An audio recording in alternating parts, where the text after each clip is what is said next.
All right, we are live. Welcome everybody to FMA discussion. This is episode 44, and tonight we are featuring Guru Greg Pichardo. And tonight we are so lucky he's going to be sharing us not only his FMA journey, but we're also going to cover some Silat. We got some demos and some bunch of good stuff, and a couple of questions for Guru Greg to answer. So, how are you, sir? I'm doing well. How you doing? Good, and I appreciate you coming on here and taking the time. Thank you. My pleasure, my pleasure. So, what's the current? I know we talked about a little, but what's it seems like it keeps changing every day, depending on the state and all that. So, what's your guys' status as far as like gyms, schools, what have you? Well, the thing is, where I am in Long Island, we're in phase 4, but the gyms are still not open. So that's it's a little tough on the guys. I mean, I know a lot of guys that have schools and gyms, and they're struggling right now. They're dying for them to open, and so we'll see. Hopefully soon. Yeah, I mean, like I've heard some schools closing down. Sadly, unfortunately, I hear obviously the schools involve grappling or hands Yeah. on. I know they're going through some stuff. But so then are you able, with all that being mentioned, are you still able to teach in any capacity? Yeah, actually, I have been. I've been teaching actually online. I've been teaching. It's not easy, but I've been doing it. And actually, this past weekend, I did a face-to-face training. We just took precautions. We had masks on, sanitizer, so we kept try to keep our distance as much as we can. It's not easy when you're doing these arts because you do have to kind of touch each other. Yeah. Even if you're doing sticks, you still have to come pretty close. Yeah, I know. It's almost inevitable. Yeah. Yeah, but just trying to be careful the best that you can. Yeah, here we can do. There's definitely precautions. Like I think currently, depending on your square footage, you can only have so many, and then based on that, they got to be so many feet apart. They have to kind of like their own island, so to speak. No hands on. But it's, I mean, it's a step in the right direction, and hopefully, I mean, this just gets beyond. How is your state? Like Connecticut and Rhode Island, we are actually plateaued and actually are, the lowest numbers. What's New York like Yeah, overall? same here. We're actually pretty good. It's been decreasing the numbers, and it's just everyone's just getting a little antsy. Want to get out there, but the numbers have been good. Yeah, The fear is someone coming from another state that might come in and then get the numbers back up. yeah. Like if you look at the southern states, they're getting creamed, like Texas, Florida. Yeah. I don't know if it's like they're still the first wave or more to whatever, but Yeah, that's, yeah. I mean, they're still breaking records. So yeah, I know. It's like God. If you told me this last year, like this would actually get in the way of our journey. Like, not like injuries, not like lack of training partners, but a virus would have been like, yeah. If you would have told me we would have a pandemic, it would shut down the world. that's what I would mean. No, I know. It's like the apocalypse or something. God, I almost think it's like a nightmare or something that just keeps coming. Yeah, yeah, yeah. But I remember when it first yeah. started. When it first started, they were saying it's going to be a couple of weeks. That's Shut right. down. Yeah, 2 weeks. I remember 2 weeks was the time frame being mentioned. I'm like, oh, okay, fine. Well, then Yeah, here we you are, four figure months later. I could deal with 2 weeks. Yeah, So, but yeah, I know. Oh. it's longer than that. So we'll So see. actually, we got some people there saying hello. James Robinson. Hey, James, what's happening? What happened? You froze. Oh, that must have been just something that just didn't last on James. Paul. Hey, Paul. How you doing? Nathan. Looking good. Sifo. Hey, good, Hey, Nathan. Thank you. Paul. All right, we're gonna jump right into it. Yeah. So yeah, like I said, I definitely want to cover the SELA and all that because that for the viewers, this is gonna be really neat. Again, I haven't covered anything wrong or karambit yet, so looking forward to that. But just what was your first FMA experience? Who, when, and where? Well, what happened was originally I was a karate guy, Shotokan karate, and I was looking for something different. So somebody told me about a school that teaches Jeet Kune Do. So I went to check it out. I had no idea about FMA. You know, we might have seen a couple of pictures in a magazine. That was about it, right? Mhm. So I go in there, and the owner of the school was Neil Kuloff, who Okay. literally it changed my life. Um, and I went in there, I saw these guys doing stick work, and the unique thing was when it came to FMA, it's usually I was come from a traditional background, which you had to wait till you're a brown belt or a black belt to stop playing around with a weapon. So Yeah. here, I walk in the first day, they're going, here's a stick, and I was just like, oh my god, this is amazing. I love it. Yeah. And the teacher that I had, Sifu Neil, he was amazing. I mean, Mhm. the talent, especially in Kali, the way he swung a stick, I'd never seen anything like it. It was just a blur. And when you see something like that, you just you're hooked. You're hooked. Yeah. Yeah. I Yeah. got hooked with that. And he did a mixture of Inasano, an Inasano blend. So you had Pikiti Tersha, Lacosta, Villabrel, you Mhm. know, anything else he can get in there. So it was a lot of stuff. So we got a lot of experience in it, all the different Filipino martial arts. So it was really good. It was really good. What just what year about? What, Oh, that was late 80s. oh, so late '80s. Yeah. Yeah. Oh, wow. Yeah. I tell you though, it's so interesting. Like when you mentioned coming from the traditional martial arts, like I remember I came from Taekwondo and I went to go see Ron in Connecticut, and the same thing. Oh, Like I just never like weapons coming right out right away. I mean, you actually, regardless of your entry level, I mean, you were doing it. You know what I mean? oh, So yeah, yeah. It was something that you've never seen before. I mean, you've seen Enter the Dragon, you've seen Bruce Lee with a couple of sticks, but you really didn't process it.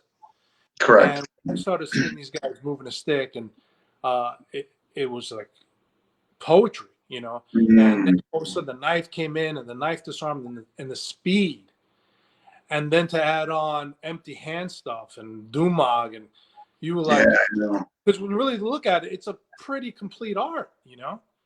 I think Uh, it's one of the most complete. If you, I yeah, agree with you. If you look at from striking, well, back up, kicking, striking, clinch, whatever, grappling. Yeah, I agree. pretty much has it all. It has it all. I mean, you have the different styles, and some guys emphasize, but that's with jujitsu and every other style. They might emphasis more on single stick or double stick or dagger, and it's all good. It's all good. Yeah, So if yeah, you want to specialize in one or the other, you have that opportunity to start yeah. finding. You know? No, that's matter of fact that I think that's the first time that's been brought up. Like you can what you just mentioned about specializing, that you can actually choose kind of your own journey. I mean, yeah, you take it all in, but you can go into a particular area. You know what I Sure, yeah, mean? And so the freedom I thought was really neat about it too. Yeah. yeah. Because Um, I had a so student who was a guru in Arnis, and his thing was single stick. He never did mm, double stick, but he enjoyed just doing a single stick. That was his yeah. thing, which was fine. He made it work. Yeah, yeah, right. Yeah, absolutely. Yeah, and there's like just the overall freedom. Like you're not in that regiment, and nothing against the traditional arts. I mean, I still hold dear my initial beginnings in that, and I mean, I don't knock it. It started a platform for me to continue, and but I have to be honest, there wasn't that liberation. There just wasn't that freedom where you could do like you weren't in that regiment. It's like well, it's not the instructor's fault. I mean, that's what was handed down to them, so they're just kind of doing, just following suit. You know what I mean? So, Well, um, one of my what Sifu Cass would say. He goes, technology changes, and mm, back in the '60s, karate, yeah, it worked because that was the technology at the time. yeah, Now, as you progress, now guys are doing different things. Now that there's weapons and there's BJJ, there's this, so you have to start adapting to it. yeah. No, that's well You put. can't, yeah, you can't stay crap. Even though traditional, I don't think traditional is a bad word. Traditional, if you go into I think any system, and you go deep into the system, where I think a lot of people tend to skim, and they dabble in this art, dabble in that art. Sometimes you need to submerge yourself, go deep down inside, and you start finding other answers. That's why, like, for me, I started to cut away a little bit of the arts, because there was a time I was doing Thai boxing, Savate, Wing Chun, Shoot, Kali, Silat, JKD. And then it comes to a point you have to start, in a way, like Bruce Lee would say, cutting away, but really starting to specialize in something so I can go deep into it. And you get a different understanding. Whatever system it is, So I think that's important. No, it's true, because sometimes you might lose an essence of something because you didn't go farther into it, or maybe, you know what I mean, or deeper understanding, like, and all that. And sometimes, we just take too much, and I'm guilty of that, taking too much on. I mean, where now, like, you can't really, it just becomes like just, you end up going backwards because you're trying to put time into like all these things. You end up getting overwhelmed. Something's moving out. You're not putting the devotion that you really should be putting in and doing. And I'm getting a couple friends requests. I'm thinking these guys, Evan and somebody else, Tony, maybe can't access my wall. I just want here. Let me just accept these quick, and then hopefully I'm gonna assume this is the thing, but okay. So hopefully that will enable them. But it's It's already. Yes. Let me just reply to Tony. Yes. On my wall. It's what how I put that post. I think it was yesterday. Like, hey, for the misunderstanding, if you want to watch this, you have to go to my wall. I think there's some people that want to FMA discussion. So hopefully I just sent a message. So hopefully, they're coming over here soon. I hope. Well, I'll keep an eye on it though. But okay. Worst comes to worst, I may have to go in there and just say, "Hey, look, you guys are at the wrong place. Come over here." All right. So now, how long? So all right. So like 88, you're Guru Neil and all that. So how long did you stay there for? I think till about 96. And okay. All right. I opened up with a partner. We opened up a school. We actually took over one of Sifu Neil's schools. And then the partnership didn't work out too well. And then I went on my own after that. And then also I met other instructors like Sifu Cass, who I met in 1996, and started training with him shortly after that. I mean, I met him before, but that's when I approached him that I wanted to train with him. Okay.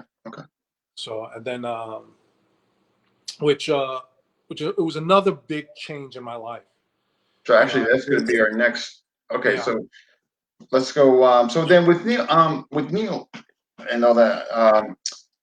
So you left him now. Obviously, you left with rank and all that because you. All right, Tony found it here. Hey. All right, I'm glad you made it. So obviously you got rank and all that because you just mentioned you opened up your own place. Yeah. Okay. All right. So I instructed under him. Yeah. Okay. So 96 comes Cass Magnet. So how did that come about? How and why? Well, one, I went to seminars that he hosted before that, and it so happens I was actually training with Chris Kent. So I was working with him, and he actually invited me to the first Bruce Lee, Brandon Lee banquet and seminar that was Oh, being held out in San Francisco. So I go there now. Seafood Cast is there. It so happens we go to the banquet. I'm sitting at a table and he's sitting next to me. And I just it was kind of like it meant to be. yeah. And I just turned to him and I go, I love what you do. I would love to, train more with you, if that's all possible. And he turned to me and goes, okay, we need to get to know each other. Because with him, it's you have to get a relationship with him so he knows who you are. So Okay. he's not going to just go, sure, I'll certify you, whatever. No, he has to know you, which I kind of like. I appreciate that. Yeah. You know, and at the time I was like really of like one of maybe at the time maybe 12 or 13, something like that.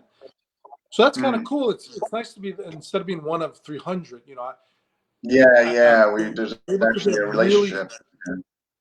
I got you able to get really close to him, and he's by far one of the most knowledgeable martial artists in the world. In Yeah. Kali, in JKD, in Silat, without a doubt. And You to know, have him yeah. at any time, at any time of the day, night, if I have a question, I can call him, ask him, he'll answer, and he always has my back. It's great. He's an Yeah. amazing instructor man. Dwight Woods, when in conversation, Dwight Woods, behind walls, so to speak, Uh, Dwight says that very instrumental on his development and all that. And what he shared with me, I guess, and is that I guess Cast Magna obviously just spent an incredible amount of time with Guru Dan. yeah, And this is what Dwight was sharing with me. But Dwight says that incredibly instrumental on his journey. So yeah, stands to reason. yeah. He took What you're saying. you know there was a time he was going out and doing the seminars with Guru Dan. So that Yeah, also he got to meet people, but he would also help people out on the way. So that when he got to know people, he was like helping them out if they had any questions. And I hear a whole bunch of people going, oh, he helped me with this, he helped me with that. So he was a person that you can go to, and yeah. he was willing to share. So then, as far as the training goes, were you going out there to see him then? Is Yeah. that So okay? I was going out to see him. I would bring him when I had my school. I was bringing him in twice a year. Okay. I was trying to get as much training as I can. He would have these intense instructor camps, which were great. You covered, you know, we were there for like the whole day from morning to evening Mm. training. So we got a lot of material, So what he before I get to my next one, he doesn't he's not on Facebook. He doesn't have a social media presence, does he? Or am I? No, his wife and the school does, but he doesn't. But he Yeah, does. He's a smart guy. yeah, yeah, yeah. I agree. Obviously he's doing pretty well without having to be on here personally. So, Yeah, yeah. um, but James got a question. Hold on here. Hey, I wonder when you were doing the FMA workshop some years ago, was there one particular system you were doing from, or was that from Guru Dan's FMA? From James Robinson. Like my is actually like my preference, my favorite. He's saying that was there when you were doing the workshop some years ago, was there a particular system that you were kind of focusing on, or was it maybe overall group dance It FMA? I hope I'm James. in the beginning with Neil, it was a mixture of a lot. When I Okay. got with Cass, it narrowed down to Leo Huron and Villabreo and some of Dan. So you had because we would go in a little bit more with Seafood Cass. We got into more of the cultural, more traditional in the colleagues. We had, you know, the classical stances and stuff like that, the movements that you would normally, like when you look at old footage of some of the collie guys moving with the small little stepping and twisting, you know, stuff like that. So he kind of focused us that way, a little bit more traditional. Okay. So, all right. So it sounds okay, James. Thanks for the question, James. Thank you. So when so you're all right. So you're devoting your attention. Um, sounds like at that point, 96 on to Cas Magna. What did you kind of partially answered this already. What did his FMA curriculum derive from? Obviously some of Dan, but did he train directly with some of the old masters out there? Yeah, he did. Ben Laguse, Leo Huron. I mean, he knew them extremely well. Oh, in the Mecca, huh? Jeez. Yeah, because you know, a lot of times when he was with Dan would go train with these guys, and he would come along. Yeah, So he that must got have to been meet awful, them. huh? You know, suppose this video of him with Villabreo. You know, so he was there when all the action was happening. So that's why his knowledge is so vast, and also what he's Okay. done too is develop his own stuff as well. Okay. Like you'll see, like our knife stuff. Some of it has been tweaked a little differently, and that's just because of just working things and seeing what works and what doesn't. You know, and so we've kind of worked on that, which is Okay. Well, that's he kind of like took his own path and all that. That kind of. I definitely. mean, it's still the same stuff. We're doing palisade, we're doing all the same drills and stuff like that, but certain little nuances are pointed out. Certain things have been slightly changed to make Okay. it better, more efficient. You know. Yeah, sure. I can dig that. So then overall, so I mean, I guess beginning the timeline, your time spent with them. What initially, besides the conversation at the dinner table, like what appealed to you about his methodology? Well, one, he's a tremendous instructor. The way he's able to break things down and explain, and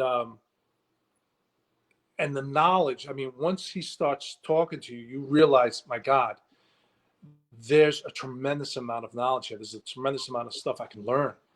So that alone hooks you in.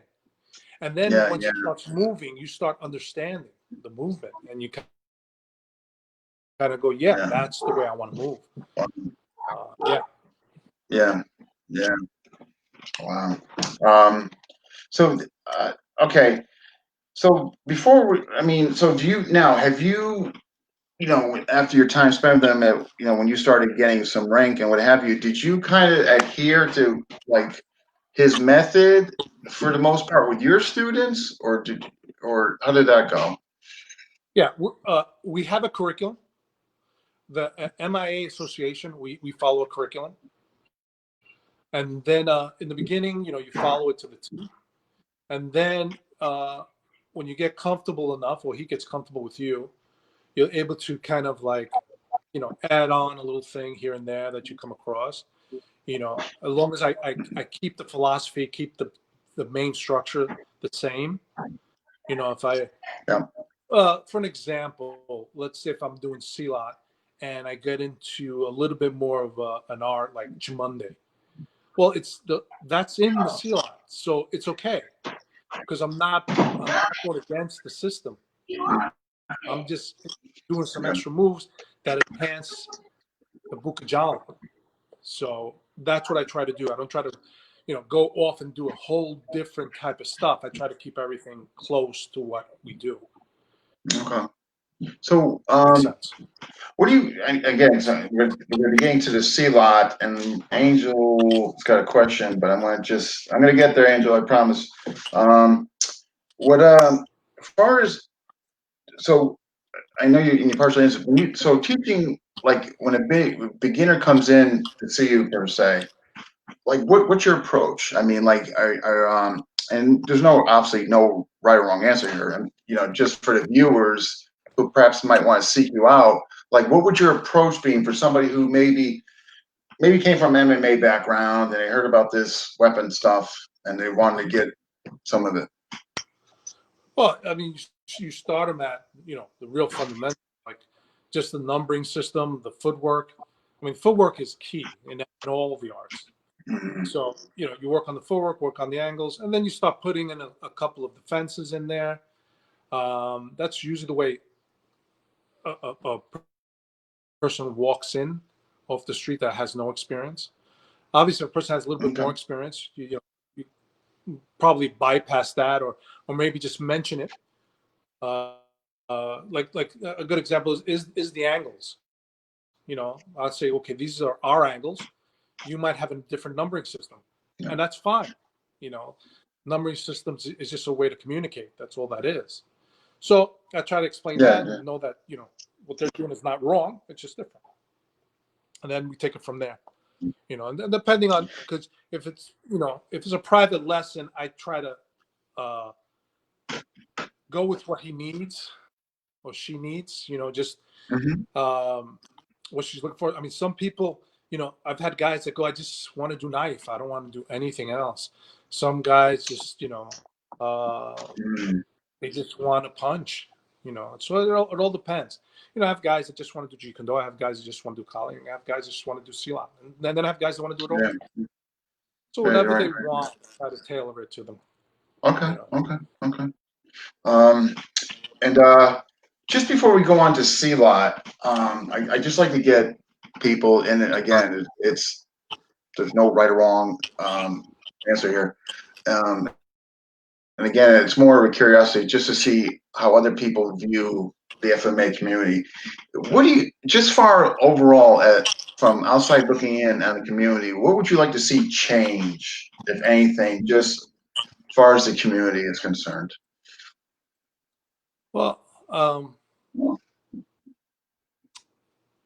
I think probably guys working together, sharing a little bit more.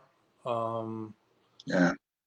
Because there isn't, sometimes you get guys, the old my style is better than your style type of a thing. Um, Mm. my thing is, you know, every technique is good depending on the situation. So whatever you're learning, if you're learning, uh, Kali that's close in, okay, that's good. If you're close in, that's going to work well. If you're far out, you're in Lagomano range, yeah, you're going to have a system that adapts to that. So um, I think also guys should cross train and learn the different systems. Just to, Absolutely. I feel like even if, because I look at it at like in the eyes of Silat, like I'll train in another Silat style, not so much that I want to convert into that style. I like to just understand it and hopefully uh, pick up Yeah. something. And it might not even be a technique; it might be a philosophy or strategy, and that'll be fine. Yeah. So you'll No. see that as well, the different strategies of the different Kali systems. So that'll also help you out in your own stuff. No, that was well. No, thank you for that. That was well put. I firmly agree with you. Like, one of the reasons I'm doing this is just to bring the community together, give it a voice, obviously, because we really don't have one, or very little, I guess I should say. But I totally agree with you, the cross training, because you know, um, yeah, there's always something you might get or that you can enhance in your own arsenal, your better understanding of something, and just So I thought that was well put by you. Thank you. Like for example, one of my students, Nate, which is on there, uh, he went out and wanted to learn Serrata, and I was like, yeah, go learn it. Mhm. And he'll come back and he'll show me stuff, which is awesome. Yeah, I think he's and, also and I'm glad he does modern that. age. That he goes out. Was that? Yeah, no, I mean, right. The journey should never end. I mean, you No, know what I no. mean? You There's never not stop learning. indentured servitude going on here. You know what I mean? Yeah. Yeah, yeah. You know what I mean? Like, that's another thing too. Like, one of the other things, and this will be the last thing we'll get on to Sela, is that like, and I by no means like you seem very open minded and all that, and I've heard nothing but good things. But like those, one of my pet peeves in FMA, and I'm because we're talking about FMA, but I guess it can go across the board as far as any martial arts and all that. Is that meant indentured servitude mentality that you can't leave. You know what I mean? No, Like how dare you leave and go over there and like check out other stuff or like I don't understand that. It's like the it's been system's not the most offended. important. The structure's not the most important. You the student is the most important aspect of the journey. It's Exactly. your journey. You know, You know. yeah, they have that mentality, and it's like, no, Yeah. you have all the answers. No, there is no system that has all the answers. It doesn't Yeah. exist. So that's why we want to train in different systems and uh, different disciplines, so we can kind of fill up those gaps that we have. Yeah. But yeah, I agree. Very you know, good. I All right. never want to limit my students ever. No, matter of fact, I think you know what? If the student, I think the students, I think they appreciate that more. That you're open like that, or that you're encouraging. You know what I mean? Like I tell my students, look, I don't have all the answers. Like I would be excited if one of them went out and like found something and brought it back up. Like, I mean, it's your journey. I Oh, instill them. Look, this is your journey. I mean, this is about you. I mean, you should like want to go out there and see what else is out there and all that, But yeah, so I appreciate that when instructors are like that, and I think the students do. I think they're, and I think they hang around because they see that that honesty, that you're not controlling on it. And I think they appreciate it. I think I think it makes them stick around. It's like it yeah, doesn't create resentment. So. yeah. All right, we are going to go into the C line. I just want to make sure here I'm not missing anybody's questions when we get there. Rudy, hey Rudy, how you doing? Hey, Rudy. Um, Evan made it over here. Yeah, right, Evan. All right, and Tony did as well. Okay. All right. So, um, So C line. So now again, I'm not nowhere as well versed as you are. Like I've done some stuff with Burton. It's more from the Thors and some of Sawanda for the ground, but that's pretty much. But you seem to do something completely different style. Am I correct in that? Well, this is the interesting thing is, again, well, I do Bukajala, which is Cas Magda's system. And it is a blend. So you'll see a lot of Herman Sawanda's material in there. You also see Pentecost Paul de Turris in there. So those are our two main sources, but there's other sources that have come in through the years with Sifu Cass. He travels to Holland, he trains with Silat guys over there, and he brings that stuff back. And Oh, again, neat. with the research, and he starts looking at things, tries to improve them, and now we have a very unique system because guys will. Because you made a good point. Because guys will see the Silat and they go, "It looks like Paul stuff, Mm, but," and sometimes it looks like Herman Sawanda stuff, but it's a little different, and it is because sometimes you have a little bit of both in there, and sometimes you have a little bit of Sifu Cass in there as well. So okay. we really got it to the point that we're able to break down a technique and really teach pieces of it, and then put it back together. Okay. To help the student really understand the technique. What Sifu Cass did was, which I think is brilliant. He developed a system. And what happens is most guys go out and learn some techniques here and there. Mm, But to develop a system, you have to develop a whole philosophy, a whole structure. So it's not just mishmash stuff put together. It is something that works. All the techniques work together. Mm-hmm. We have the jurus, which are the forms. I mean, it is complete, and it's still we still have the freedom to expand because it is a new system in a way. So it Okay. is always expanding. So it's always improving. But I when I look at Silat, other Silat, I'm kind of I kind of got it all. It's almost like the JKD of Silat. Yeah, if I see a guy do Chamunde, Chikalong, Harimau, Kari, Samanda, all these styles are in there. So I don't have to go, oh, I got to go. No, I might train with them to maybe enhance my skill, but Sure, sure. it's already in there. So that's why the system is unique. Um, it has to do a lot with body positioning, levers, off balancing. Um, Yeah, yeah. and the key is it has to be effortless. So a lot of times when you see like the videos and stuff like that, and you see the guys falling, they're not stunting. They're going, and Right. you'll see it's a system that which I find very unique because one, it fits into really any system you do. Because of the certain postures or certain stances that you do. If I was doing Wing Chun, I can easily go from Wing Chun into Silat and Mm. very smoothly. Obviously, Kali is like it's a Yeah, no-brainer. yeah, yeah, yeah, yeah. When I look at Filipino martial arts, in my mind, I go, everyone should be doing some form of Silat in there. Yeah. It meshes so well. I think it enhances it. Like the little I got from Burton, Oh yeah, like the off balancing you mentioned. And again, I'm like it's not my forte. I'm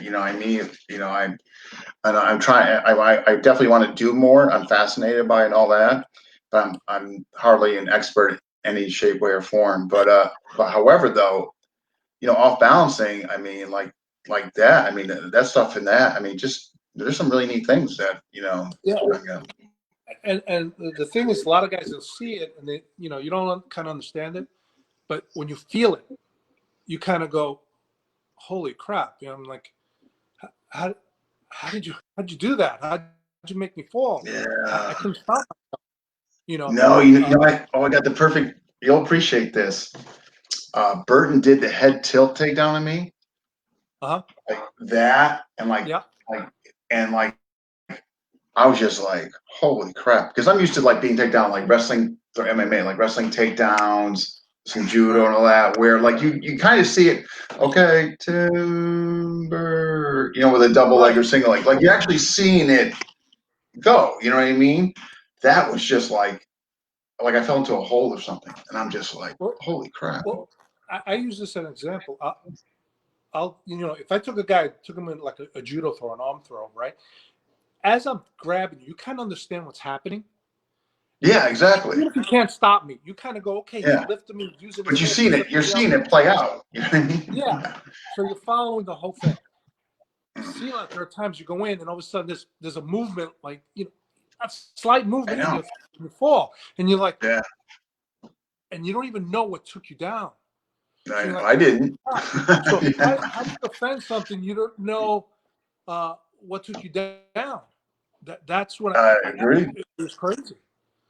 And Yeah, I mean those are the that's things that when you keep on doing this, you never get bored because you always come across stuff that just kind of blows you away. You're like, yeah. where did that come from? Like I trained Silat with Guru Guy Chase. Mm, The same thing. He'll go in, he'll do stuff, and all of a sudden, I mean, I'm flying through the air. I'm like, yeah, I don't know what just happened. So yeah. That's right. Oof. when you really think about it, because Silat is grappling, but Yeah, you're in clinch. it, I mean, you're it's considered a loose grappling. yeah, That's the way Sifu Cass kind of coined the phrase. It's loose grappling compared to tight grappling, which is judo or wrestling or things like that. So this way, I can get in and out very easy. yeah. I'm not tied up with someone, you know, Mm, uh, because when you really think about it, and this is the thing about Silat, is it is designed for multiple attackers. It's always thinking about the other guy. Yeah. So I don't really want to go into a mount or into your guard. I Because know, I know. Like you think about street fighting, those are not the places to be. And then if a weapon comes out and you're like got grapevine, you grapevine your legs or something. yeah, it's the worst. So I Yeah, look at guys because I've come across guys that like law enforcement guys that go, no, go take them down to the ground, get on top. I'm like, yeah, but I know too many incidents that their guns got grabbed from them, and I actually know one guy that got actually yeah. gun They're grabbed not from a monitoring gun. hands. They're not monitoring hands. I Yeah. just think So if Silat I'm and Kali gives you that innate monitoring of hands. You know what I mean? absolutely, absolutely, Like I'm seeing you go to draw, like 2-on-1. You know what I mean? Where grappling, you're just like, I'm gonna get the overhook in, I'm gonna hold his head down, and meanwhile you're getting freaking you know well, what I mean? it comes to philosophy. Like when you go to train with someone, the first question is, what is your philosophy of your art? Mm, mm, So what is a Brazilian Jiu-Jitsu philosophy? I'm trying to get position and yeah. And hopefully submit. submit. Yeah, yeah. That's true. No, good We're in the point. street. No, a C-lot philosophy is I want to break or Yeah. tear or Quick crush. damage. Yeah, yeah. Yeah, because I can't play with you because Yeah, your yeah. friend is coming. I have to take you down as quick as I can and be ready for the next guy. Yeah. And that's always in your head, always in your head. Even if you're by yourself with this guy, Mm. you're always thinking there's another guy gonna come, there's another guy gonna come. No, no, you put that very well. I totally agree with you. Like yeah, I mean, it's like, yeah, and I have a great appreciation for BJJ. I really Absolutely. do. But if you think that's going to be the end all for like your street like encounters, I Well, don't it know. really comes down to everything has its place, and Sure, sure. it's like you take a like a jujitsu or judo throw. You know, they're actually throwing you in a nice way because they're giving you the opportunity to break the fall or roll out of it Or most of the time, recover. right? Yeah, Because it's a sport. They're yeah. really they don't want to maim you. They don't want to kill you because it's a Sure, sport. sure. Silat's really it's not a sport, Yeah, and yeah. I want to hurt you very quickly and Right. badly. Yeah. If I break something, if I smash your head, that's what I want because I need to leave. Mm, This is my life we're talking about. We're not, yeah, yeah, yeah. Like I'm not trying to gain like win points for takedown and superior position and right. yeah. And the thing is, there are some techniques that are great on the mat for jujitsu, but silat's not so good. But on the street, there's stuff that really good for silat, not Yeah, so much for yeah. jiu-jitsu. There's gotta You be a know, way though. Like I've been playing around and again, I just think there's a way. Like I think if somebody put the time and all that when all this crap ends with us, there's gotta be a way to take and blend the two. I bet you like if somebody did that, I bet you like because there's some really good positioning stuff, obviously, the locks, the chokes, what yeah, have you. Like for instance, like with your sarong, like there's got to be a way where you can blend some of the BJJ positioning and all that and enhance it. Maybe pain compliance, leverage, and your thing there. I'm just thinking out loud. I don't. yeah. No, I actually there's someone that wanted me to put a program together that is going to have a mixture of different things. So Mm, uh, even though there's going to be a lot of CLOP because they want the takedowns, quick takedowns, but I'm not going to present it that way, and I'm going to mix other stuff in there as well because it's mm, going to be more like yeah. a just strictly self defense. We're not going to talk, we're not going to wear a sarong. We'll talk about the sarong method. Mhm, mhm. We'll use other things in a sarong, but the principle will be there. So yeah, so we're kind of working on that as well. Good for you, So because there's got to be some. There's got to be like I think if you blend it, like I think there could be something really neat for the street where if you kind of remove some of the sport from those positions, but yeah, you put your pieces in there. Again, I'm just thinking out loud, but I just think there could be something like really neat there. You know what I mean? yeah, yeah, And then throw your sarong. You got the gambit with the control. You know, I don't know. yeah, yeah. I'm gonna start. Well, but Angel. Let's Okay, so we got all right. Angel. talk about the Okay, so sarong. Angel. Okay, go ahead. Okay, uh, what's that? No, go ahead. What's the question? Angel. Okay, do you teach the Jurus with the seven energies like hacking, shearing, and etc.? Oh, like Bob Orlando? Is that what he's talking about? This is from Angel. Yeah, Bob Orlando Silat. No, no, not. We don't have it that way. You'll see it described differently. You know, Okay. a thing like shearing, it would be more counter lever or opposing forces. We'll call it. So a little different, Okay. but kind of the same. Kind of the same. The second part of it is it was underneath there. The seven energies like the hacking, sharing, etc. in the applications within the forms. You might have already answered it. Yeah. Yeah, I mean, when we do our forms, I mean, we do them, with some different types of energy, but Okay. we're using it more as a reference. Yeah. Okay. Um, okay, we got an Tony, in the Indonesian arts, what is the aspect of it that's internal? Trying to understand what's the aspect of the internal. Yeah, from Tony to Clay. So in the Indonesian arts, what is the aspect of it that's internal? That's what he's got. I mean, there is some like I remember the Pendekar would talk about the internal energy, and also Herman Sawanda too. They Mm, would talk about the energy and stuff like that.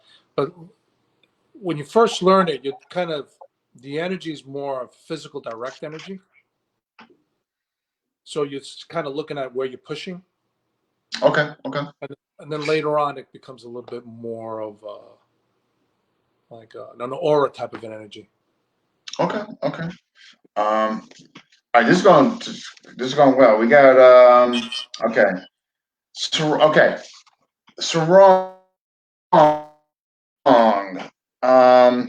Okay, just for the people who maybe are not familiar in all that, somebody asked me, and it got me thinking, so I want to know as well. The sarong, I mean, I know it's got obviously several applications. You can wrap the wrist, you can choke with it, you can Yeah. access leverage with it, but it's not just for you so you can get to your primary weapon, correct? I mean that would be kind of limited its use. Am I correct in Yeah, that? yeah. It's not. I would say it's an extension of the Okay, arm. okay, You know, um, for an example, like because it's their normal dress, and people wear it. The art itself, it's called chip chop. So it is an art that really is a whip. They have like it came out of a horse whip, and they use the sarong. But then they realized that you can use anything, any flexible weapon, basically. okay, Belts, towels, shirts, whatever it might be. So if I step back, you can show you the sarong. And there's different ways to wear a sarong. okay, And usually the way they wear the sarong tells you where they're from, or maybe even the style that they do. okay, So, and the funny thing is, guys go, why do you wear the sarong? I like to wear the sarong because I joke around. I said it puts me in the mood, you know. But it's like putting on any type of uniform. You start feeling different. So I once I got you. put a Okay, sarong on, I don't feel like doing JKD. I don't feel like doing Savat, mm, Thai box. I just want to do Silat. So the way I kind of wear it, I kind of wear it like this, which is more of a from West Java, you know. But you'll have some with the pleat on the side, some of the pleat in the middle. You know, if it was the pleat was in the middle, it would be more from Central Java. Filipinos tend to wear it, you know, like a belt. So you see that all the time. Okay. So, uh, and then if I do a lot of ground harimau stuff, it tends to be a little shorter. So you'll see that as well. You know, Okay. then they wear it, you know, over the shoulder like this, or even like this. So, you know, so if we go like this, you know, to take it off, so sometimes they'll come and they'll just take it off like that. And then they would roll one side. Okay. And I want this one loose because if I need to, I could just go like that. Okay. And it comes right up. And I can hit with it. I, You know, sometimes it's open. Sometimes they have it wrapped one like this. So again, they hit with it. Sometimes they'll leave it loose. Sometimes they'll just grab it like that, just from the outside and hit. Or sometimes just like this. So when you see this type of thing, you could see that, yeah, if I had a towel, this is exactly what I would do with a towel. Yeah. You know? Gotcha. You know, a thing that guys are using now are, you know, like a bandana. So if I had a bandana, I just tie a knot to the end, and now I have my sarong that I can tie the arm with. So, Okay. you know, and nowadays everybody's walking around with these things. So now you have your weapon. And think about it. You know, when you look at all of the weapons, you can go anywhere with this. You know, if you walk around, you know, you can get on an airplane with this. Yeah, right. You're not going to be looked at as somebody who potentially. Nobody will give you a second look. Yeah, yeah. Right. So, so this is really good. So let me. I'm going to borrow my son. I'm going to torture him a little bit. I told him I wasn't going to hurt him. But when you have, yeah, when you have it here, let me know if I'm for in camera. So Julius, all right. I just got to answer one comment. I'm Sifu. Yeah. Julius, no, he's just starting now. Julius, come on. So you didn't miss anything. Okay. All right. So a lot of times they do like one arm wrap. So when am I in frame? Yes, you are. Yeah, yeah. Yep. When he throws it, sometimes you have this type of block, or if I was doing an actual style like Chimunde, it would be here, and then you just do the wrap like that. Now the interesting thing is once you get this wrap, this is really tight, and if I just torque it like that, see him, he feels a lot of pain in the wrist, right? So just here, I can come this way, hold it this way, and just squeeze, and that'll bring him to his knees. Okay. But what I want to do is I want to do that, and that lowers him for me, so I can do this. Oh, you work your way up to the neck. Okay. Okay. So neat. You have stuff like if he throws that, this would come like that and get hooked onto his face and pull down. Oh, so maybe you would defend the first punch? Yeah. So am I correct in that? You can just go like that with the punch. See, and just wrap it that way. You can wrap it on. Okay, it was just a little blur. I just wanted to know if you parried or okay. Yeah, sometimes you can just go right into the wrap. See? Okay. Okay. Sometimes I'll parry it, and then I'll attack the head. Sometimes if I have it this way, I'll go like that and just go over the head, and then you have it here. Sometimes it'll fall across the body, and then you have this type of a tie up. So now from here, bang, bang, you hit. You know. Then you can also do a lot of stuff from this position as well. So I can still do the tie-ups like that. I can do the attack to the face this way. Okay. I can go here and get it over his head, and then I have the choke. Yeah. So you have a lot of. You also have, you know, if I wanted to go down to the leg, got here, and then from here I would just pull and drop them. Right. So very, very useful. I mean, you have this one. This is guys like this one. They go here and they put the pooter and they put them in, and then they have to choke, right? And then I'll go back. You're doing the whip. Oh, okay. Right, so you have that, And the thing is, when they use this, sometimes they have their weapon in the sarong itself, right? So sometimes if I had my karambit, if I had it in here and I parried, this would go in like that. He would never see it. I wouldn't get any blood on my hand, but it's hard to defend because you don't see it coming. Yeah. They sometimes put, rocks or whatever in there, and then they just hit. Okay. This Yeah. alone, Okay. if if you hit something, it can do quite a bit of damage. So Yeah. Right. No, I can heard your slap. Yeah, and you can imagine. I remember I was told that they would dip sometimes the tip of it in rice water, and so it would crystallize, and then they would just hit a person with it. Now it's scratching the So it'd be face. nice. Okay. Okay. Yeah. Oof. So you have that stuff in there, but it's you have so many different. I can wrap it here. I can bring it to this side. I can wrap on this side like this. I mean, there's endless stuff you can do with the sarong. And at times, when the guys wrap it, sometimes it just could be here like this. And the guy throws a punch, and you could be punching. And then at any point, if he throws another punch, you might be blocking it. And then at that point, that's when you do your Then you can do items, cross so them out. Oh, like I'll have the guys practice just having it here, just boxing with it. And when you feel it, you'll insert it.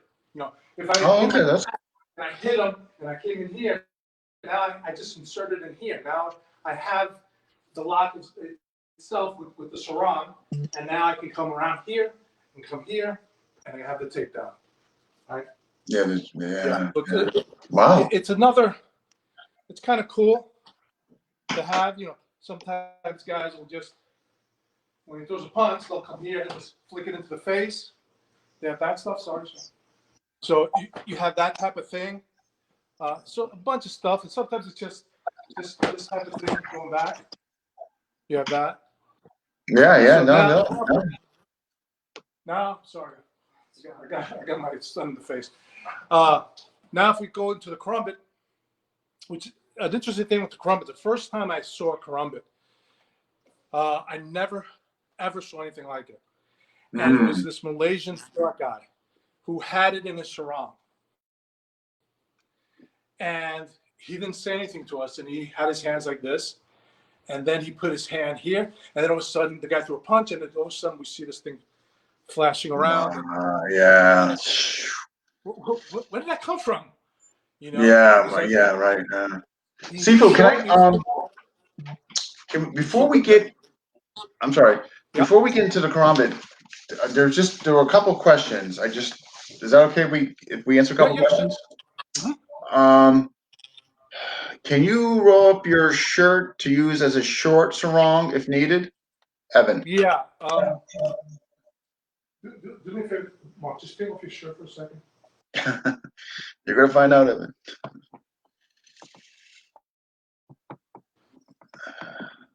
Yeah. So if I go like this,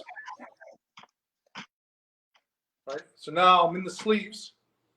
This is my sarong. Okay. Right. Okay. Or I can use like this, or I can still use like this. Here you go. Okay. So obviously, yes. Okay. I got another question. Yeah. This is one of the ones they were sent in, and it's regarding this sarong. Is the sarong around the waist indicative of a regional Silat style? Yes. Yeah, I thought I covered that. Yeah. Okay. Depending on the way they do it, because the certain styles come from certain areas, right? So if you look at like Pentacle Pole stuff, would be from Sumatra. So his sarong would be maybe a little longer. He would have it tied like this. So then you get an idea that, okay. Then if you look at Hermes Sawanda in West Java, where Harry Mao is, you would see a very short sarong. Okay. Sometimes you see just things folded in front. So it would let me know at least the region they're from, which gives me an idea of probably the style that they do. Obviously, Okay. once they Okay. start This is from moving, Jamir. Okay. Okay. yeah. No, that was well. And then last one, and then we should be good. Yeah, well, actually, that'll be. Did the Shaolin monks have an influence on Indonesian Silat when they migrated? That's a good one. I look at it that there was probably some influence. I mean, Kalamiap from India probably also influenced, because looking at where things are located, you had India, you had China, and then you had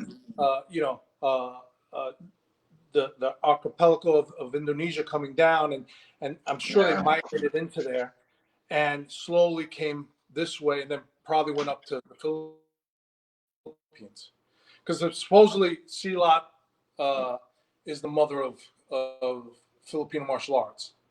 So that's the way it looks like it Yeah. migrated. No one can say absolutely, Mm. but you start seeing some similarities and stuff, and it's interesting because when you look at styles, I mean, Don Drager, he wrote a book, and at Mm. that time he said there was about 257 styles. Now there's probably about Wow. 1,500. So while he maybe just didn't come across them, but I'm sure there was other styles out there you never saw, and new styles are popping up, just like Book of John. So Yeah, a yeah. lot of stuff out Mm. there. And So, speaking, then I know we're jumping to the karambit. Just for the viewer, again, the karambit, and again, just it was originally, if I'm correct, and you obviously can correct me, was it an assassin's weapon originally? Is that I didn't hear it as an assassin weapon. I just know that or for women? mm, could have been, but I'm not sure. I don't want to say Okay, yes or so no. that was one. All right, that was I just one. know it is the tiger claw, because it looks like the claw of a tiger, so that's where they kind of got it from. Oh, So yep. it where it started from looks like, because when you see the karambit now, you see it everywhere, but supposedly it originated in West Java, Mm. because of the Harimau. Um, I remember when I first saw it, I couldn't find it anywhere. There was no place there was no knife makers making it. Now every knife maker makes some Yeah, type it's like of. it's got glorified, huh? Yeah. So I tend to like this type of karambit. It's an Indonesian karambit. It's a training one, but I like it because to me it feels more authentic. You know. Do you Uh, do you generally are you generally always gripping like this? yeah, that's actually a really good question. The karambit is made for this. Now you'll see guys do this. Now I might do this so I can switch, right? That's when I kind of would want to do that. Because when I do this, if you have a karambit, you'll see that when you hit something, it's not that sturdy. If I just Mm. want to scratch something, get your attention, and reach for you, I might do that. I might be in a situation, let's say, um, I might be here, and maybe I want to take this and come around them like this. Maybe. But I'd rather keep it in this position because it's a strong position. Okay. Okay. Because if I can go like this, I can always do this. It's the same thing. And this, if for some reason he blocks it, this is strong enough to just pull him out of the way and just take Just it. to okay. Yeah. Okay. So I know this stuff looks good when you kind of do that as you're moving. It Mm. makes it fancier. But when you really think about it, if it's a life and death situation, I'm You're not taking gonna be this doing that. Yeah, I know. No, no. out of You're the not gonna back, be doing and yeah. that.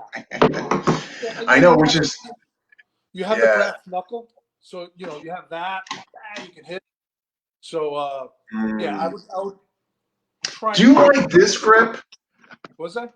Do you, one group I'm with the Abonniers, and Bong Abonnier's done a lot of Silat. I couldn't tell you what styles, unfortunately. I wish I could. Um, he that do you like this? He kind of like that? Like that. Again, okay. If I have it like this, okay, you know. But I feel better this way. You feel Sometimes you you pick like up it? something. Okay. Yeah, it's like taking a regular dagger. You know, if they go, you know, do you prefer a heaven or earth grip? I Yeah, prefer yeah, I yeah, yeah, yeah, prefer a heaven yeah, because I can do more. But if I yeah, yeah, grab the yeah, knife or I disarm someone and I have the yeah, earth grip, no yeah. problem. They I'm do. going to work it. Yeah, I gotcha. So I if I gotcha. have They it do the this other way, grip too. I was just curious. Sometimes they do this to extend their range for targeting hand. I was just, even though it's yeah, not, I guess per se the best dueling weapon, obviously, but you know, no, I was just curious. again, it's like, yeah, it's a good question though. But when you look at the karamba, it's a short range tool. You Yeah, know, yeah, it's not so your for me dueling. to try to get extra, you know, if I'm going to be using this, I'm going to be here. So from here to Mm, here, another 3 inches, maybe that might help me, depending. But my worry is I don't want to lose this. I don't want him grabbing it. If he grabs it, he breaks my finger off.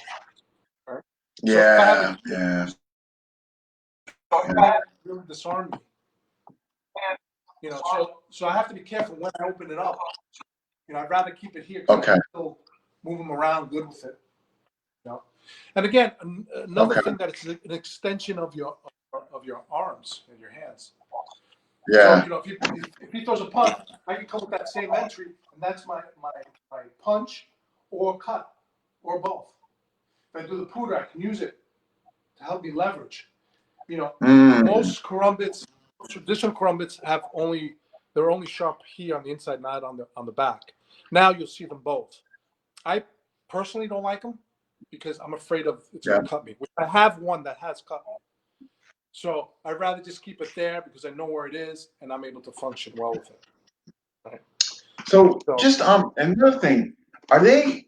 And again, I don't say I have the answers. It's just stuff I heard back and forth. Is so Filipino martial arts then, other than Mindanao, Silat, which they don't even consider Filipino martial arts under that umbrella. So is it fair to say FMA doesn't really have a karama? well, they've adapted, but really it's an Indonesian No, no, they have it tool. now, but I'm talking Yeah, about. but no, it was But originally Indonesian. Yeah, it was that's all right. So Indonesian. that's fair then. Yeah, Original FMA. Okay, okay, okay. yeah, yeah. But everybody uses it now, which is good. You know, Yeah, it's good that everybody's picking it up and doing it. You know, it's a great yeah, tool. yeah, You know, yeah, it's easy to yeah. feel. You know, I you know, the guy that when I first saw it, his karambit was perfect. It was designed for his hand. So this was like it felt like a ring, and it just came Yeah, out okay. just a little bit. So it was really hard to see. So there were times he would just put his hand down, and Uh, it would uh, hide.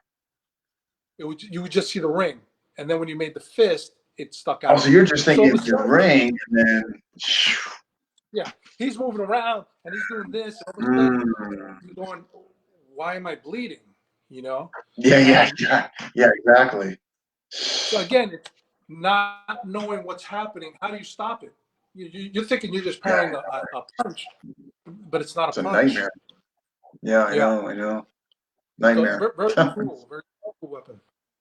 Yeah, yeah, no, no. I've always been like many others, kind of intrigued by it and all that. I was just, but wow, no, that was awesome. Wow.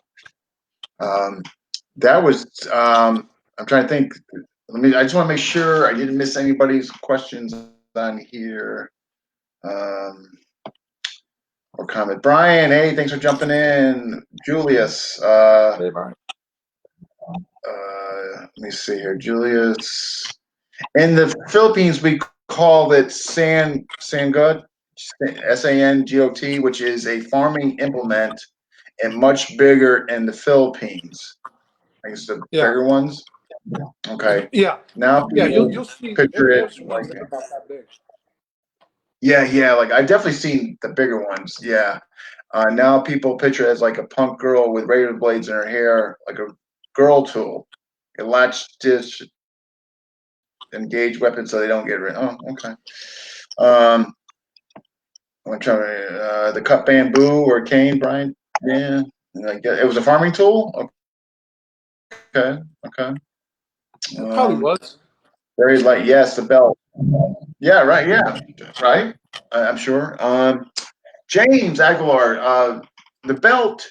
Obviously, the belt would have some application to the sarong, and obviously, minus Oh, in the absence absolutely. of the sarong, the belt. Yeah. The belt, rope. The belt. Okay, When you rope. think Okay, about it, okay, okay. you have a duffel bag and you have a strap. Mm. Yeah, yeah, So right. if this Okay, was a okay, duffel bag and I had my duffel, this is my strap. I can still do the same thing with it. okay. Sure, So you sure, have to sure, like sure. really think out of the box. It's all there. Yeah, yeah. Okay. Rudy, are you still in Queens? Do you recall the seminar we did for you 20 years ago? We were talking about Absolutely, the Rudy. integration of combat jiu-jitsu and FMA. Oh, that must have been when we were talking about the kind of the blend of the potential blend of stuff there. Okay. 20 years ago. Yeah, Ooh. I remember. How's Lloyd, Rudy? Uh, but this was awesome. I just wanted to make sure I got Oh, all the that's good. questions in and all that. Um, but okay, so lastly, where can people, those who would like to follow up with you, do you have, okay, what's your website? Because I'll put all that down. The best thing to get me is probably on Facebook Messenger because I check that every day. Facebook, okay, Facebook Messenger. Which is Okay, Seafood Greg Pichardo. That's probably the best way to reach me because I'm easiest always way. on there. Okay, okay. Is there a website or YouTube? Well, I definitely know you because that's where I got the video Well, where they could like maybe like check YouTube, your stuff out yeah. There's a bunch of YouTube videos. Just put Greg Pichardo and they should pop up. and that'll come Um, up. Okay. yeah, my website is down, so Actually, that's what I did. but that would be I put Greg it would be Pichardo and Phoenix. Silat after, and it came right up. So Yeah, that would be okay, fine too. That should come in. yeah, I had no problem finding it. Any website? No, my website's down, so but it would be Phoenix That's MA. fine. Yeah, yeah, but if you got a YouTube channel, I mean, that's all right. Any well, this is fantastic. A ton of people I know that it's already got 15 likes and all that. So and after it gets in, more people check it out. So this is gonna go over very well. I could just tell you from Oh, past that's fine. experience. So you did. I thought you did fantastic in your explanations. I know I Oh, learned a lot. oh, Um, good, good, so good. So when you get back on track, well, when this misery ends, you because I know you're doing clinics. Are you do most of your clinics? Are they in the Long Island area, generally speaking? No, I'm going. I'm all over the place. I was supposed to go down to Florida, Oh Washington. yeah, okay. Yeah, so I travel all over. You know, upstate, uh, Massachusetts. So I would like to check it out. I mean, especially some of the stuff yeah, you were doing with the sarong. I would love to see some of that stuff. yeah. You know, Uh, when this misery you know, ends, I'll get into more jeez. detail. Yeah, Yeah. yeah. So because you had You some know, lined up, what was that?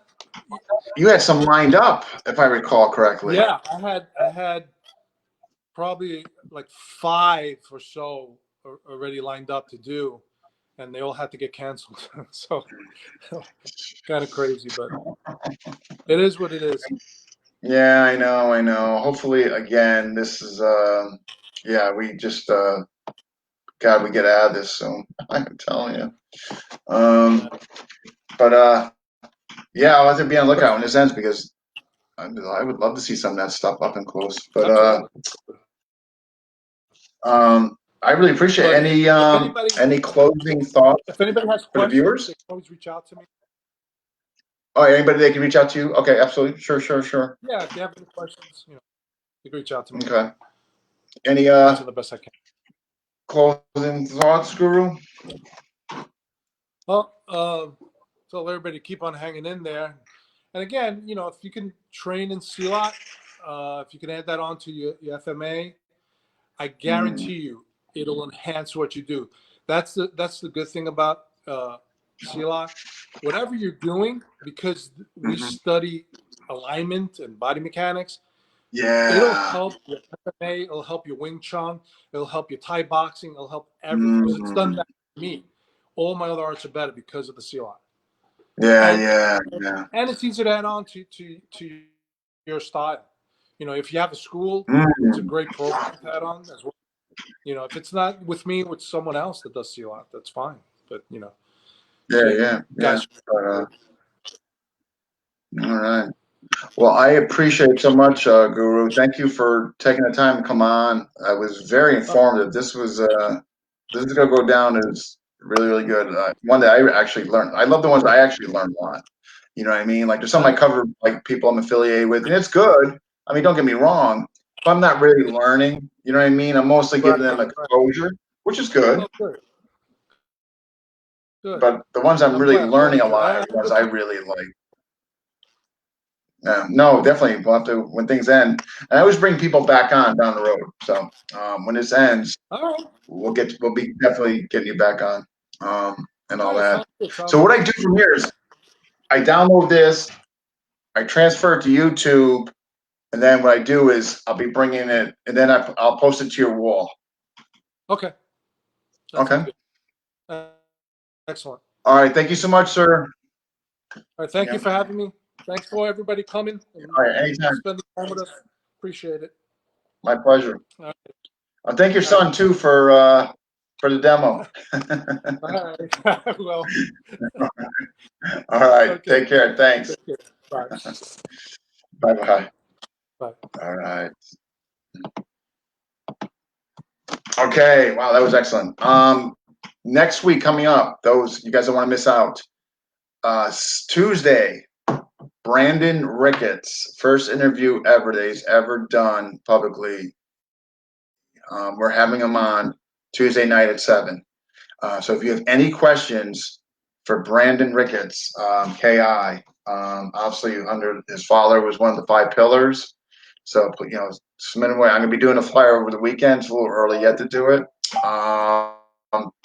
And then that following Thursday, a week from today, we have a first guest from England, Guru Tom Pena. So that's going to be good. He's going to go over lightning, scientific lightning our knees.